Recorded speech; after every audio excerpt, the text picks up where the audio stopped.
వనపర్తి జిల్లా పెద్దమందడి మండలం బలిజపల్లి గ్రామంలో 9 మంది సామాజిక బహిష్కరణకు గురైన ఘటనపై బీసీ జేఏసీ రాష్ట్ర చైర్మన్ రాజల యుగేందర్ గౌడ్ తీవ్ర ఆందోళన వ్యక్తం చేశారు. ఈ ఘటనపై వెంటనే చట్టపరమైన చర్యలు తీసుకోవాలని ప్రభుత్వాన్ని, జిల్లా అధికారులను ఆయన డిమాండ్ చేశారు. గ్రామస్తుల మధ్య విభేదాల కారణంగా కొందరిని సామాజికంగా వెలివేయటం ప్రజాస్వామ్యానికి విరుద్ధమని ఆయన పేర్కొన్నారు. బాధిత కుటుంబాలకు న్యాయం చేయాలని, ఇలాంటి ఘటనలు మళ్లీ పునరావృతం కాకుండా కఠిన చర్యలు తీసుకోవాలని యుగేందర్ గౌడ్ అన్నారు. రాజ్యాంగం కల్పించిన హక్కులను ఎవరూ హరించలేరని, సామాజిక బహిష్కరణ వంటి చర్యలను అసలు సహించబోమని స్పష్టం చేశారు. గ్రామాల్లో శాంతి భద్రతలు కాపాడే బాధ్యత అధికారులపై ఉందని గుర్తు చేశారు. ఈ కార్యక్రమంలో మాజీ జెడ్పీటీసీ రమేష్ గౌడ్, గిరిజన కమిటీ చైర్మన్ శివనాయక్, చందర్ సాగర్ తదితరులు పాల్గొన్నారు. బాధితులకు అండగా నిలుస్తామని, అవసరమైతే పెద్ద ఎత్తున ఉద్యమం చేపడతామని నాయకులు హెచ్చరించారు. ఈ ప్రజాప్రభుత్వంలో, ప్రజా పాలనలోన ఈ పెద్దమందడి పోలీస్ స్టేషన్లో ఎందుకున్నామంటే, ప్రభుత్వాన్ని అధికారంలో తీసుకొచ్చిన తర్వాత, అంటే ఓన్లీ రైతులకు వర్షం పడినప్పుడు ఎద్దులు ఏ విధంగా అయితే గుర్తుకొస్తారో, ఎలక్షన్ టైంలో కూడా ఇక్కడ ఉన్నటువంటి అధికారులను ఓన్లీ ఈ ఎస్సీ ఎస్టీ బీసీ వర్గాలు ఓన్లీ ఎలక్షన్కి మాత్రమే పనికొస్తారనే ఉద్దేశంతో, అంటే ఈ బలిజపల్లి జంగమాయపల్లిని మండల్ హెడ్ క్వార్టర్గా ఏర్పాటు చేయాలనేసి ఒకవైపు మేఘారెడ్డి గారే ప్రపోజల్ పొంగులెట్టి శ్రీనివాసరెడ్డిని పెట్టింది వాస్తవమే కదా. మరి పొంగులెట్టి శ్రీనివాసరెడ్డిని పంపించిన తర్వాత మరి కలెక్టర్ గారికి రెఫర్ చేసినటువంటి పొంగులెట్టి శ్రీనివాసరెడ్డి గారు, అంటే ఈ మండల్ హెడ్ క్వార్టర్ని మండల్గా కావాలనేసి మాజీ జెడ్పీటీసీ అయినటువంటి వారు, అంటే 2 సార్లు సర్పంచ్ అయి ఒకసారి మాజీ జెడ్పీటీసీ అయినటువంటి రమేష్ గౌడ్ గారికి అసలు మండల్ హెడ్ క్వార్టర్గా కావాలనేసి ప్రపోజల్ ఒకవేళ పంపించి ఉంటే, అంటే గ్రామ అభివృద్ధి కోసమే పంపించడం జరిగింది అనుకుందాం. అయితే ఈరోజు ఒక గిరిజన బిడ్డ అయినటువంటి నరేష్ నాయక్, అంటే 10 వార్డులు ఉంటే అక్కడ ఏకైక వార్డు మెంబర్గా గెలిచినటువంటి ఒక గిరిజన బిడ్డ నరేష్ నాయక్ ఈరోజు వాస్తవంగా మాకు 9 మందిని ఈ బలిజపల్లి జంగమాయపల్లిలోన ఒక ఆధిపత్య కులానికి సంబంధించినటువంటి వారు, అంటే వీళ్ళకు గ్రామ బహిష్కరణ చేయాల్సిందే అనేసి ఆ రోజు ఏదైతే గత 15-20 రోజుల నుంచి అవమానించిన తర్వాత ఈ జిల్లా కలెక్టర్, జిల్లా యంత్రాంగానికి ఖచ్చితంగా మమ్మల్ని న్యాయం చేయాల్సిందే అనేసి ఇక్కడ ఉన్నటువంటి 9 మంది బాధితులు జిల్లా కలెక్టర్ గారికి పోయి కలిసిన తర్వాత, అంటే జిల్లా కలెక్టర్ గారు రాయాల్సినటువంటి ఎవరికి, డిపిఓ గారికి రావాలా? అసలు జిల్లా కలెక్టర్ గారికి కనీసం సోయి ఉందా? అసలు జిల్లా కలెక్టర్ గారు రాయాల్సినటువంటి వారు ఎవరికి, ల్యాండ్ ఆర్డర్ ఇష్యూ అవుతూ ఉంటాయి. ఖచ్చితంగా ఎస్పీ గారు వీళ్ళ మీద ఎవరైతే మాట్లాడినటువంటి ఆధిపత్య కులానికి సంబంధించినటువంటి వారిని ఇమ్మీడియట్గా అరెస్టు చేసి వాళ్ళని రిమాండ్ చేయాల్సినటువంటి బాధ్యత పోలీస్ వ్యవస్థల మీద ఉంది. కానీ ఈరోజు మమ్మల్ని అవమానం జరిగింది. ఈ ప్రజాప్రభుత్వంలో ప్రభుత్వాన్ని, కాంగ్రెస్ పార్టీకి అధికారంలోకి తీసుకొచ్చినటువంటి నాయకులనే ఈరోజు మీరు అరెస్టులు చేపిస్తూ ఉంటే, మరి రాబోయే రోజుల్లో ఒకవైపు రేవంత్ రెడ్డి గారు చెప్తా ఉన్నారు కదా, ప్రజాప్రభుత్వంలో ఎక్కడ కూడా ధర్నాలు చేయకూడదు, ప్రజాప్రభుత్వంలో ఎక్కడ కూడా రాస్తారోకలు చేయకూడదు అనేసి మరి రేవంత్ రెడ్డి గారు ఒకవైపు చెప్తా ఉన్న తర్వాత, ఇక్కడ ఉన్నటువంటి ఎమ్మెల్యే మేఘారెడ్డి గారు, అరే కనీసం ఏమైంది, నా కోసం పనిచేసినటువంటి వాళ్ళకు ఇంత ఇబ్బంది అయిన తర్వాత వారి యొక్క సమస్యలను తెలుసుకోవడానికి కూడా ఇప్పటి వరకు మేఘారెడ్డి గారు అసలు ప్రవర్తించకపోతే, ఇంకా మేఘారెడ్డి కోసం పనిచేసినటువంటి వాళ్లకు ఇప్పుడే పోలీస్ స్టేషన్లో అరెస్ట్ చేపిస్తూ ఉంటే, మరి రాబోయే రోజుల్లో ఖచ్చితంగా మేఘారెడ్డికి గుణపాఠం జరుగుతూ ఉంటాయి.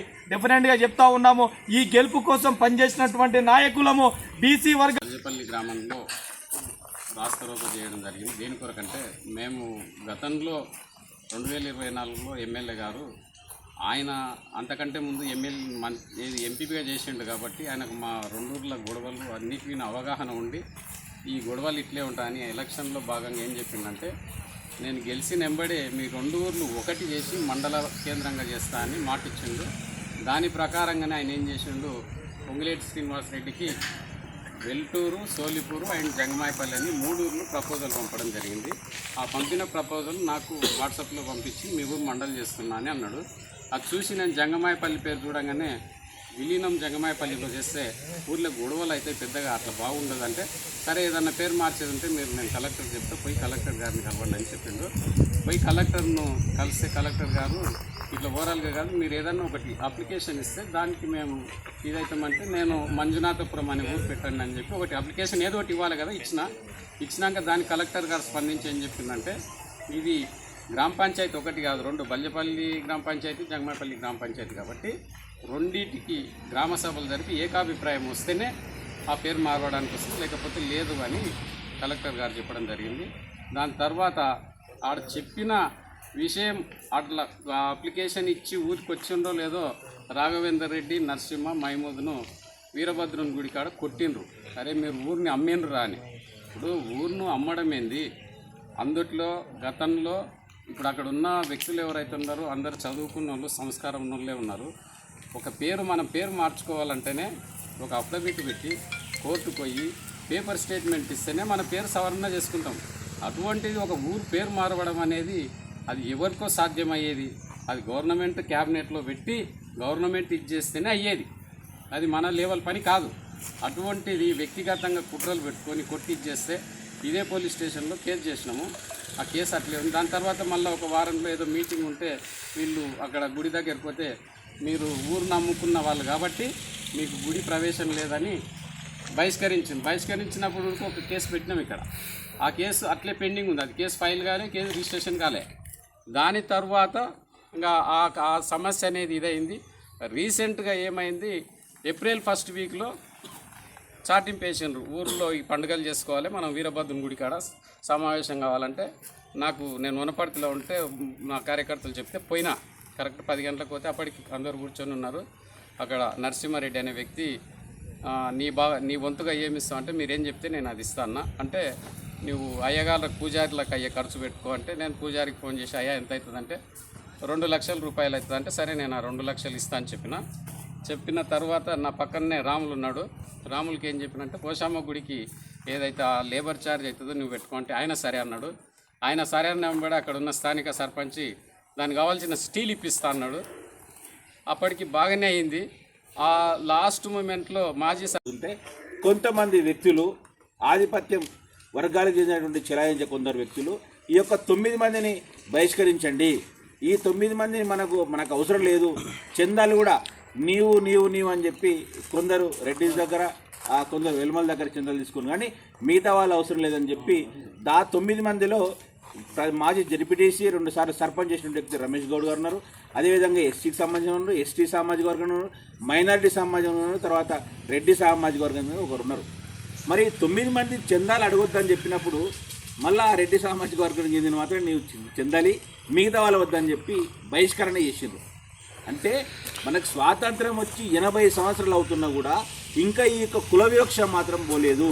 ఇంత ఉద్యమం జరుగుతూ ఉంది, వనపర్తిలో బీసీ ఇంత బలంగా జరుగుతుంటే కూడా ఇంకా ఈ విధమైనటువంటి వ్యవహారం కూడా జరుగుతూ ఉంది. దీనిపైన జిల్లా కలెక్టర్ గారికి కూడా 2 రోజుల కింద ఈ యొక్క 9 మంది కంప్లైంట్ చేస్తే కలెక్టర్ గారు ఏం చేయాలి, లా అండ్ ఆర్డర్ ఇష్యూ కాబట్టి ఇది ఎస్పీ గారికి రాయాలి, లేకుంటే ఇమీడియట్ యాక్షన్ తీసుకోకుండా డిపిఓ గారు వస్తే వాళ్ళు నిర్లక్ష్యంతోన ఇవంతా కూడా మళ్ళీ ఊర్లో 9 మందిని కూడా ఈరోజు కొట్టడానికి కూడా ఆ ఊర్లంతా కూడా దాడి చేయడానికి కూడా ప్రయత్నించిన గతంలో వీళ్ళు మాకు వ్యతిరేకంగా చేసిందంటే ఏం చేసిందయా? ఒక జడ్పీటీసీ చేసినటువంటి వ్యక్తి మండల కేంద్రం చేయాలనుకోవడం తప్ప, ఎమ్మెల్యే లెటర్ రాయడం తప్ప. నిజంగా మీకు అంత ఉంటే ఎమ్మెల్యే గారిని అడగాలి, సార్ మా గ్రామాల వద్దు మీరు ఎందుకు లెటర్ ఇచ్చిందని చెప్పి రాసిన ఆయన బాగానే ఉన్నాడు. ఈరోజు గ్రామస్తులు బాగానే ఉన్నారు, కానీ ఈ యొక్క అభివృద్ధి చేయాలనే తపంచే మాత్రం వీళ్ళని మాత్రం ఈరోజు ఇబ్బంది పెట్టడం ఎంతవరకు సమంజసమని అడుగుతున్నా.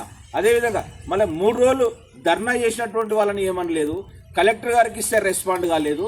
దాని మీద ఇవాళ ఆ 9 మందితో పాటు వీళ్ళకి ప్రజా సంఘాలన్నీ కలిపి ధర్నా కూర్చుంటే వారిని మాత్రం ఈరోజు 1 గంట సేపు కూర్చున్నాక పొద్దున్న నేను కూడా అక్కడ ఉంటే స్థానిక ఎస్ఐ గారు కూడా ఏం చెప్పారంటే, మీకు ఎమ్మెల్యే గారితో మాట్లాడిస్తానని చెప్తే అప్పుడున్నటువంటి రమేష్ గారు కూడా చెప్పారు. ఏమని చెప్పారు, సార్ మీకు మీ మాట మీద గౌరవంతో 1 గంట సేపు మీకు టైం ఇస్తాం, మా సమస్యకు ఎమ్మెల్యే గారు వచ్చి ఇక్కడ మాకు ఏదో ఒకటి స్పష్టమైన ప్రకటన చేస్తే మేము విరమించుకోవడం చేసిన తర్వాత కూడా ఎటువంటి స్పందన లేదు. అంటే ఇక్కడ అధికార పార్టీ చేసినటువంటి నాయకుడు ఎమ్మెల్యే గెలవడానికి ప్రధాన భూమిక పోసినటువంటి నాయకులు వీళ్ళంతా కూడా ఎమ్మెల్యేకు సన్నిహితులు, మంత్రికి సన్నిహితులు అందరికీ మళ్ళీ వీళ్ళకే ఈ విధంగా ఉంటే ఈరోజు సామాన్య ప్రజానికానికి ఏ విధంగా న్యాయం జరుగుతుందో జిల్లాలో ఒక్కసారి అంతా కూడా ఆలోచించుకోవాలి. మరి వాళ్ళని 3 రోజులు అవతల వర్గం అని 3 రోజులు ధర్నా చేసినటువంటి పోలీసులు, 3 రోజులు డిస్టర్బ్ చేయనటువంటి పోలీసులు, 3 రోజులు స్వేచ్ఛగా ధర్నా చేయడానికి అవకాశం ఇచ్చినటువంటి పోలీసులు వీరిని మాత్రం ఈరోజు 1 గంట సేపు కూడా కూర్చొనియకుండా మళ్ళీ సాయంత్రం కూడా అరెస్ట్ చేసి పోలీస్ స్టేషన్కు తరలించడం ఎంతవరకు సబబు ఒక్కసారి కూడా ఆలోచించుకోవాలి. అందుకే ఈ యొక్క జిల్లాలో లా అండ్ ఆర్డర్ ఏం జరుగుతుందో ఒక్కసారి ఎస్పీ గారు దృష్టి పెట్టాలి, కలెక్టర్ గారు దృష్టి పెట్టి చాలాసార్లు చెప్తా ఉన్నాం. ఈ యొక్క జిల్లాలో అడ్మినిస్ట్రేషన్ అంతా ఫెయిల్ అయింది. ఎవడు ఏ సమస్య పెట్టినా సమస్య మీద మాట్లాడరా